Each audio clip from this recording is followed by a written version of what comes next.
दिल्ली के बराबर में गौतम बुद्ध नगर, गाजियाबाद, बहादुरगढ़, गुड़गांव, यानी कि हरियाणा उत्तर प्रदेश की सरकारों को भी कदम उठाने हैं। और जो मेट्रो सिटीज है जहाँ भी इस तरह की पोल्यूशन की दिक्कत है, वहाँ की जनता जो भरपूर टैक्स दे रही है, आपको सेस भी दे रही है और तमाम तरह। हेलो दोस्तों, क्रांतिकारी जय भीम सभी भाइयों को। तो आज के इस वीडियो में नगीना के सांसद चंद्रशेखर जी ने जैसा कि बताया कि हम लोगों के बारे में बहुत कुछ सोचते हैं और लोग हमारा ख्याल नहीं करते हैं। लोगों को नहीं पता कि हम किस रास्ते से गुजर रहे हैं, क्या हम पर बीतती है, ये कोई नहीं सोचता। जैसा कि वे लोगों के लिए बहुत ही सोच में पड़े रहते हैं कि ये जो सरकार है किस तरह से लोगों से काम करा रही है, संविधान के अनुसार काम नहीं करा रही है। जबकि संविधान में पूरी पूरा बायोडाटा है कि अधिक काम नहीं कराना चाहिए। जैसे लोग 500 रुपये लोगों को दिहाड़ी मिलती है तो 500 रुपये का काम कराइए। आप 1000 रुपये का, 1500 रुपये का ऐसा काम क्यों करा रहे हो और पैसे भी देते हो 200-300, ऐसे में किस तरह से परिवार चलेगा। तो इसलिए सवाल कर रहे मीडिया नगीना के सांसद चंद्रशेखर जी से। तो पूरी बायोडाटा वो बता रहे हैं कि कैसे होना चाहिए और क्या हो रहा है, पूरी जानकारी इस वीडियो के माध्यम से। तो दोस्तों, आपसे एक छोटी सी रिक्वेस्ट है, अगर चैनल को सब्सक्राइब नहीं किया है तो सब्सक्राइब कर लें, बेल आइकन का बटन दबाएं ताकि ऐसी वीडियो आपको मिलती रहें। तो चलिए देखते हैं क्या बोले मीडिया से नगीना के सांसद एडवोकेट चंद्रशेखर आज़ाद जी, क्या कुछ सही कहा। तो वीडियो को शुरू करते हैं। जो टैक्स जीएसटी के रूप में आपने लगाए हैं, हाउस टैक्स भी दे रही है, इनकम टैक्स भी दे रही है, उनको शुद्ध हवा शुद्ध पानी तो मिलना ही चाहिए। दिल्ली में दुनिया के लोग रहते हैं, सारी एम्बेसी यहाँ है, और क्या AQI लेवल क्या है यहाँ, कोई कुछ बताने को राजी नहीं है, जवाब देने को राजी नहीं है। इसलिए मैंने जोरदार प्रदर्शन किया कि सरकार इस पर चर्चा कराए। लेकिन आप और मैं जानते हैं और देश भी जानता है कि हाउस चलाने का काम सरकार का है। सरकार चाहती तो चर्चा होती। इस तरह तो विपक्ष कई ऐसे मुद्दे था जिन पर चाहता था चर्चा ना हो, लेकिन उन पर भी तो चर्चा हुई है। भाई जयराम जी जो है, जी राम जी, वो पास हो गया बहुमत से।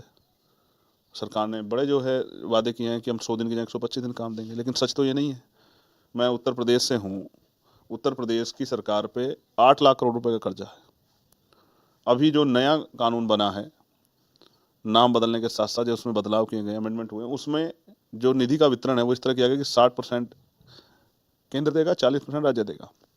लेकिन आप महसूस करके देखिए कि जिस सरकार पे 8 लाख करोड़ का कर्ज पहले से हो, जहाँ प्रत्येक व्यक्ति पे 31,000 का कर्ज हो, वहाँ जो है वो सरकार क्या इस जो 100 दिन से 125 दिन बढ़ाने की बात कर पा रहे, क्या वो 125 दिन की जगह 100 दिन भी दे पाएगी? मुझे तो ऐसा लगता है कि अब इस योजना को बंद करने का इंतजाम जो है वो सरकार द्वारा किया गया है। इसलिए हम लोगों ने उस पर जोरदार विरोध दर्ज कराया। लेकिन क्योंकि सरकार के पास बहुमत है, सरकार ने उसको पास करा लिया, शोरगुल के साथ साथ, लोकतंत्र में तानाशाही का रवैया इख्तियार करके। हालांकि मैं बता दूं कि बहुमत से लिए गए, हमेशा हर बार लिए गए फैसले सही नहीं होते। इतिहास गवाह है कि सुकरात को बहुमत से जहर दिया गया था। तो बहुमत के नाम पे जिस तरह से आप लोगों की भावनाओं के साथ खिलवाड़ कर रहे हो, ये ठीक नहीं। कोई जवाब नहीं है सरकार का। मैंने तो मांग की है कि 125 दिन, आप 360 दिन काम दो, 365 दिन काम कर दो। लोग काम करना चाहते हैं, लोग चाहते हैं कि वो काम करें। ये कोई दया नहीं है, ये एक संवैधानिक गारंटी का अधिकार था रोजगार का, और लोग उसमें काम करते तब उनको पैसा मिलता। तो इसमें भ्रष्टाचार से मुक्ति हो। हमने तो ये भी मांग की थी कि मेंबर ऑफ पार्लियामेंट और जो हमारे लेजिस्लेटिव के असेंबली के जो मेंबर है उनको इसका इंचार्ज बना दिया, जिससे किसकी निगरानी हो सके, जो भ्रष्टाचार इसमें ना हो और ज़्यादा लोगों को काम मिले, और जो सरकारी पैसा है उसके साथ किस तरह का भ्रष्टाचार भी ना हो। और मैंने ये मांग भी की है पार्लियामेंट में कि इसको जो न्यूनतम वेतन आप देते हैं, दैनिक वेतन जो आप देते हैं इसके मजदूरी के एवज में, वो बहुत कम है, 240 रुपये से कम है। तो मैंने मांग की कि उसको 500 रुपये किया जाए, या न्यूनतम वेजेस से उसको जोड़ा जाए, जिससे कि एक गरिमाई सम्मानीय जो है वेतन मानदेय आदमी को मिल जाए, जिसके जरिए जो है उस मानदेय के जरिए, उस मजदूरी के जरिए लोग अपने परिवार को आगे बढ़ा सकें और अपने परिवार को सम्मानपूर्वक जीवन दे सकें। लेकिन सरकार का कहना है क्योंकि प्रदूषण गंभीर मसला है, आप खुद दिल्ली एनसीआर में भी रह रहे, देखा तस्वीर रोजाना किस तरह से प्रदूषण का स्तर लगातार बढ़ता जा रहा है। सरकार का कहना है कि कांग्रेस पार्टी चाहती नहीं थी कि प्रदूषण पर चर्चा हो, इसलिए चर्चा नहीं हो पाई। सरकार तो चाहती थी कि चर्चा हो। देखिए, प्रदूषण का हाल तो वास्तविकता में डरावना है, तो सरकार भी डरावना ही कार्य कर रही है। जिस तरह से प्रदूषण पर सरकार ने चुप्पी रखी, और सरकार नहीं चाहती थी प्रदूषण चर्चा, क्योंकि ये सरकार का फेलियर है। जो सरकार बड़े बड़े वादे करके दिल्ली में आई, केंद्र में आई, और वो अपने वादों पे खरा नहीं उतरी, तो सरकार को जवाब देना पड़ता। इसलिए वो अपना आरोप जो है विपक्ष के ऊपर मंड रही है। हम लोग चाहते थे कि प्रदूषण पर चर्चा हो, लेकिन सरकार ने नहीं कराई।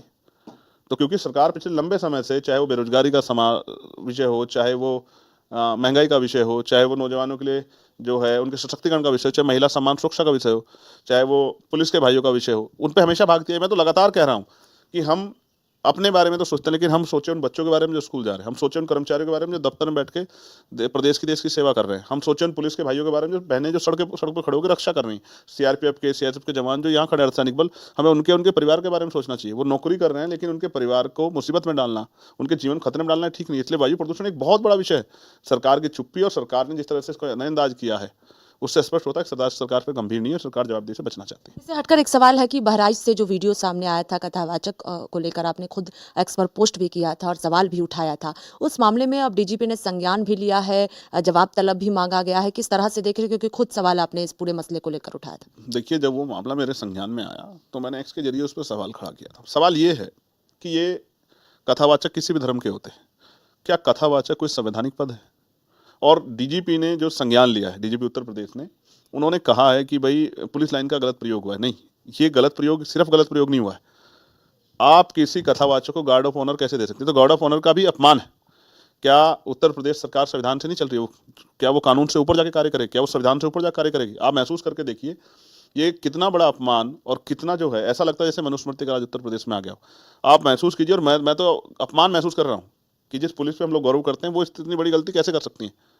इसकी जवाबदेही मुख्यमंत्री की है, इसकी जवाबदेही चीफ सेक्रेटरी और डीजीपी की है कि कैसे हो गया है। गार्ड ऑफ ऑनर का हकदार राष्ट्रपति जी हैं, प्रधानमंत्री जी हैं, मुख्यमंत्री जी हैं, केंद्रीय मंत्री हैं, या उसके समकालिक जो लोग हैं वो लोग हैं, इंपॉर्टेंट लोग हैं। लेकिन इस तरह से किसी को भी गार्ड ऑफ ऑनर देना, तो ये तो गार्ड ऑफ ऑनर का अपमान है, और ये कानून सम्मत भी नहीं है, नियम सम्मत भी नहीं है, विधि सम्मत भी नहीं है, संविधान सम्मत भी नहीं है। तो संविधान विरोध कोई भी कार्य होगा। तो उन्होंने भी जो अपेक्षाएं हमें जवाबदेही की, वो अपेक्षाओं में अभी कमी बढ़ती है। लेकिन हम फिर मांग करते हैं कि इसमें किसकी जिम्मेदारी सुनिश्चित होनी चाहिए और उन पर कार्रवाई होनी चाहिए। क्योंकि अगर हम कोई भी संविधान विरोध कार्य कर रहे हैं और उस पर हम पे कोई कार्रवाई जवाब तलब नहीं हो रहा है, तो आज आपको देख के कल कोई और करे, किसी खुश करने के लिए, किसी सरकार खुश करने, किसी नेता खुश करने, किसी बाबा खुश करने, कोई और करेगा। इससे तो जो संवैधानिक मर्यादा है, संवैधानिक मूल भावना है, वो तो टूट जाएगी। संविधान तो धर्मनिरपेक्ष है, प्रदेश भी धर्मनिरपेक्ष है। वो किसी एक जाति का, एक धर्म का प्रदेश हो ही नहीं सकता है।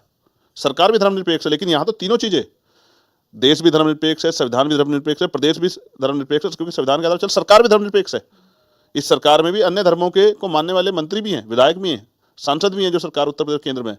लेकिन उनका इस तरह का रवैया और उनकी चुप्पी साबित कर रही है कि वो संविधान को कुचल के काम कर रहे हैं। ये तो बहुत बड़ा अन्याय है। ये तो लोगों के ऊपर और संविधान के ऊपर एक बहुत बड़ी चोट है, संविधान की मूल भावना। इसका जवाब तो मुख्यमंत्री को देना पड़ेगा। और अगर हम लोग नहीं बोलेंगे तो कौन बोलेगा? हम तो संविधान को मानने वाले लोग हैं। मैं पहला व्यक्ति था जिसने उस विषय को उठाया। बाद में सभी लोगों ने उस पर, क्योंकि वो गलत था, सभी लोगों ने हिम्मत जुटाकर उस पर अपनी बात रखी। लेकिन इस तरह का कोई भी असंवैधानिक कार्य होगा तो हम लोग उसको बर्दाश्त नहीं करेंगे।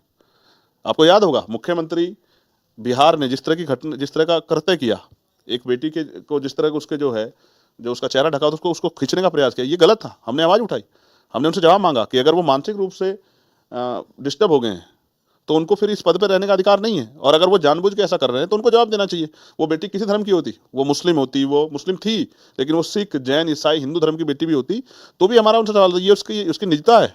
अगर उनका चेहरा देखना था, जिस तरह का स्पष्टीकरण बीजेपी के नेता दे रहे हैं कि वो चेहरा देखना चाहते हैं नियुक्ति पर, तो वो कहते कि बेटी चेहरा दिखा दो। तो दोस्तों, जैसा कि सांसद जी ने बताया, चंद्रशेखर आज़ाद जी ने बताया कि अगर संविधान के अनुसार कोई काम नहीं हो रहा है तो हम उसको अपनी बात ज़रूर रखेंगे, हम उसको पार्लियामेंट में अपनी आवाज़ ज़रूर उठाएंगे कि यह संविधान के अनुसार काम क्यों नहीं हो रहा है। तो दोस्तों, वीडियो कैसा लगा? अगर आपको वीडियो अच्छा लगा तो कमेंट में जय भीम लिखें। तो दोस्तों, चलते हैं अगली वीडियो में, तब तक के लिए गुड बाय।